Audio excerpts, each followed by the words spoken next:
আগামী সোমবার উপনির্বাচনে জয়ীদের শপথ, বিধানসভায় গিয়ে শপথ বাক্য পাঠ করাবেন খোদ রাজ্যপাল। আপনাদের জানিয়ে রাখে এই মুহূর্তের অন্যতম গুরুত্বপূর্ণ খবর, আগামী সোমবার উপনির্বাচনে জয়ীদের শপথ, বিধানসভায় গিয়ে শপথ পড়াবেন খোদ রাজ্যপাল। রাজ্যপাল সিভি আনন্দ বোস তিনি শপথ বাক্য পাঠ করাবেন জয়ী বিধায়কদের। উপনির্বাচনে জয়ীদের বিধানসভায় গিয়ে শপথ বাক্য পাঠ করাবেন খোদ রাজ্যপাল সিভি আনন্দ বোস। এই মুহূর্তে অন্যতম গুরুত্বপূর্ণ খবরের দিকে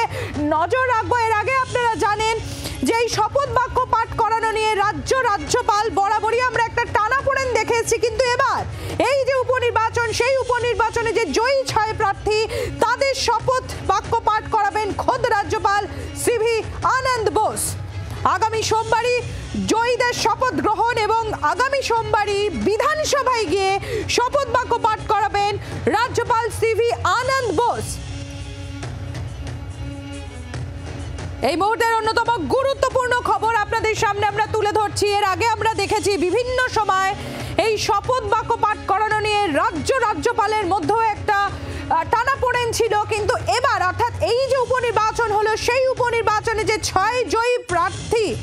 সেই 6 জয়ী প্রার্থীদের শপথ বাক্য পাঠ করাবেন খোদ রাজ্যপাল। এমনই জানা যাচ্ছে বিধানসভায় গিয়ে শপথ বাক্য পাঠ করাবেন রাজ্যপাল সিভি আনন্দ বোস। আমাদের প্রতিনিধি শ্রেয়সী গঙ্গোপাধ্যায় রয়েছেন আমাদের সঙ্গে। শ্রেয়সী,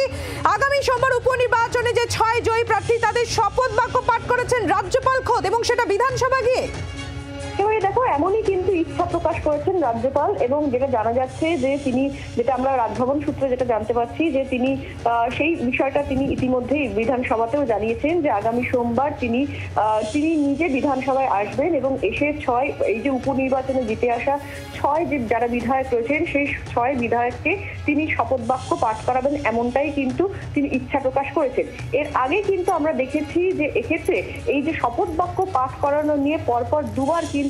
একটা বড় জটিলতার জায়গা তৈরি হয়েছিল, এবং সেখানে দেখা যাচ্ছে যে এক্ষেত্রে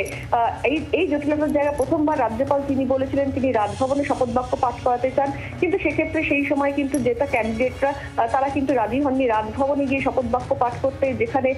সেক্ষেত্রে বলা হয়েছিল যে তার বিরুদ্ধে নানান রকম অভিযোগ উঠেছে, ফলে সেই জায়গায় রাজভবনে গিয়ে শপথ বাক্য পাঠ করাতে চান না, তারা করতে চান না। দ্বিতীয়বার যে সেক্ষেত্রে যে চিঠি দেওয়া হয়েছিল বিধানসভার পক্ষ থেকে এই পরবর্তীকালে জিতে আসা বিধায়কদের শপথ বাক্য পাঠ করানোর বিষয়ে, সেক্ষেত্রেও দেখা গেছিল যে রাজভবন থেকে নির্দিষ্টভাবে কোনো সদুত্তর আসেনি। দুটি ক্ষেত্রেই দেখা গেছিল যে বিধানসভাতেই কিন্তু স্পিকার নির্দিষ্টভাবে যে রুল, সেই রুল মেনে, বিধানসভার যে রুল সেই রুল মেনে সেক্ষেত্রে স্পিকার তিনি শপথ বাক্য পাঠ করিয়েছেন, যেটা নিয়ে অবশ্য রাজ্যপালের তরফে আপত্তি প্রকাশ করা হয়েছিল। এবার যে চিঠি গিয়েছিল, অর্থাৎ এবার আমরা জানি যে এই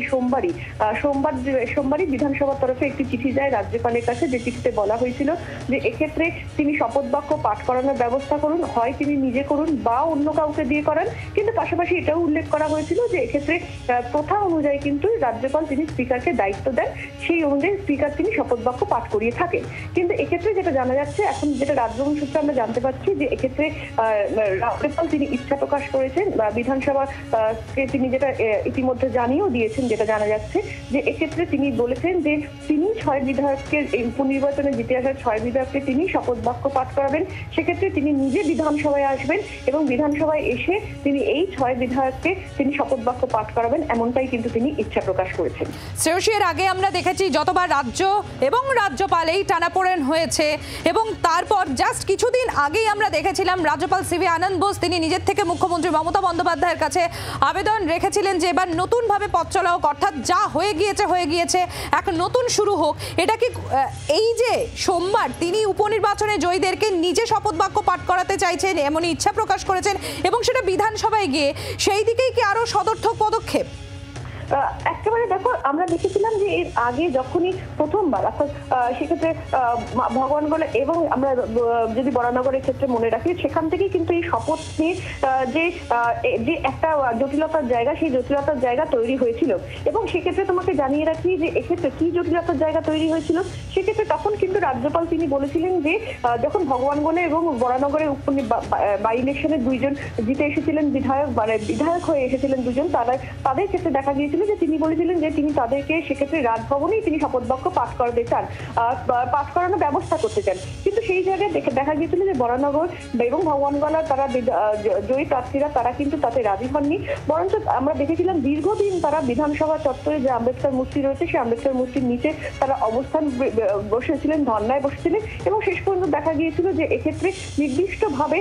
বিধানসভার যে রুল সেই রুলের অধীনে থেকে কিন্তু সেক্ষেত্রে এই দুই যে বিধায়ক সেই বিধায়কে কিন্তু শপথ বাক্য সেক্ষেত্রে স্পিকার তিনি নিজে পাঠ করেছিলেন বিধানসভার অধিবেশনে। পরের বার যে দেখা গিয়েছিল পরের বার যখন বাই ইলেকশন হয়েছিল আবার তখন সেখানেও কিন্তু এই চারজন সেখানেও কিন্তু তখন দেখা গিয়েছিল যে সেখানেও যে শপথ বাক্য পাঠ করানোর যে চিঠি পাঠানো হয়েছিল রাজ্যপালের কাছে সেই চিঠিতে নির্দিষ্টভাবে সদুত্তর পাওয়া যায়নি, সেখানেও কিন্তু স্পিকার তিনি নিজেই কিন্তু সেক্ষেত্রে শপথ বাক্য পাঠ করেছিলেন, যেটা বিধানসভার যে রুল সেই রুল বলেই এই শপথ বাক্য পাঠ হয়েছিল বলে বলা হয়েছিল এবং সেক্ষেত্রে স্পিকার বিধানসভা অধিবেশনের মধ্যেই কিন্তু সেই শপথ বাক্য পাঠ করিয়েছিলেন। এখন এক্ষেত্রে পরবর্তীকালে কিন্তু এক্ষেত্রে এর মাঝে কিন্তু একটা পরিস্থিতি তৈরি হয়েছে বা একটা বক্তব্য রাজ্যপালের কাছ থেকে এসেছে, যেখানে রাজ্যপাল তার দ্বিতীয় বর্ষপূর্তি সেই দ্বিতীয় বর্ষপূর্তি উপলক্ষে যে অনুষ্ঠান সেই অনুষ্ঠানের প্রাক্কালে আমরা দেখেছিলাম যে এক্ষেত্রে তিনি মুখ্যমন্ত্রীকে চিঠি লিখেছিলেন, যেখানে তিনি বলেছিলেন যে বাংলার উন্নয়নে তারা একসঙ্গে তিনি এবং মুখ্যমন্ত্রী যাতে একসঙ্গে কাজ করতে পারেন সেইভাবে তিনি তার তৃতীয় বর্ষে কাজ করতে চান এবং সেক্ষেত্রে তিনি জানিয়েছিলেন যে ফোনে মুখ্যমন্ত্রী এবং রাজ্যপালের মধ্যে সৌজন্য বিনিময় হয়েছিল, কথাও হয়েছিল। ফলে সেই তারই পরবর্তীকালে দেখা যাচ্ছে যে এক্ষেত্রে গত সোমবার বিধানসভার পক্ষ থেকে এই শপথ বাক্য পাঠ করানো নিয়ে রাজ্যপালের কাছে যে চিঠি গিয়েছিল সেই চিঠির পরিপ্রেক্ষিতে রাজ্যপাল তার ইচ্ছা প্রকাশ করেছেন, যেখানে তিনি বলেছেন যে তিনি সোমবার দিন নিজে বিধানসভায় এসে সেক্ষেত্রে সকালবেলা 11টা নাগাদ তিনি এসে এই 6 জন নিয়ে যে শপথ সেই শপথ বাক্য তিনি পাঠ করাতে চান। 6 জয়ী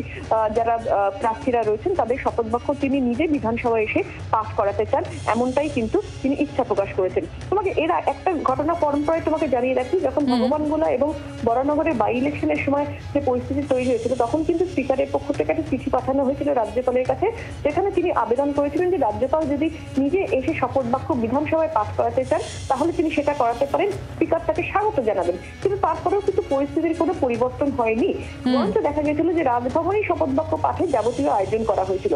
এর পরবর্তীকালে কিন্তু ঘটনা পরম্পরা দেখা যাচ্ছে এবারে রাজ্যপাল তিনি বলছেন তিনি নিজে বিধানসভায় আসবেন, এসে তিনি শপথ বাক্য পাঠ করাবেন।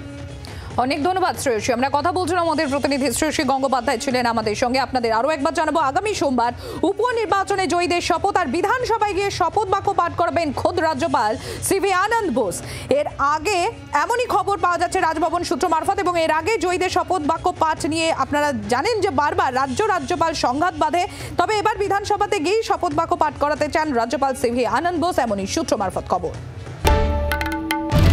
বাংলার আওয়াজ, বাঙালির আবেগ, জি 24 ঘন্টা।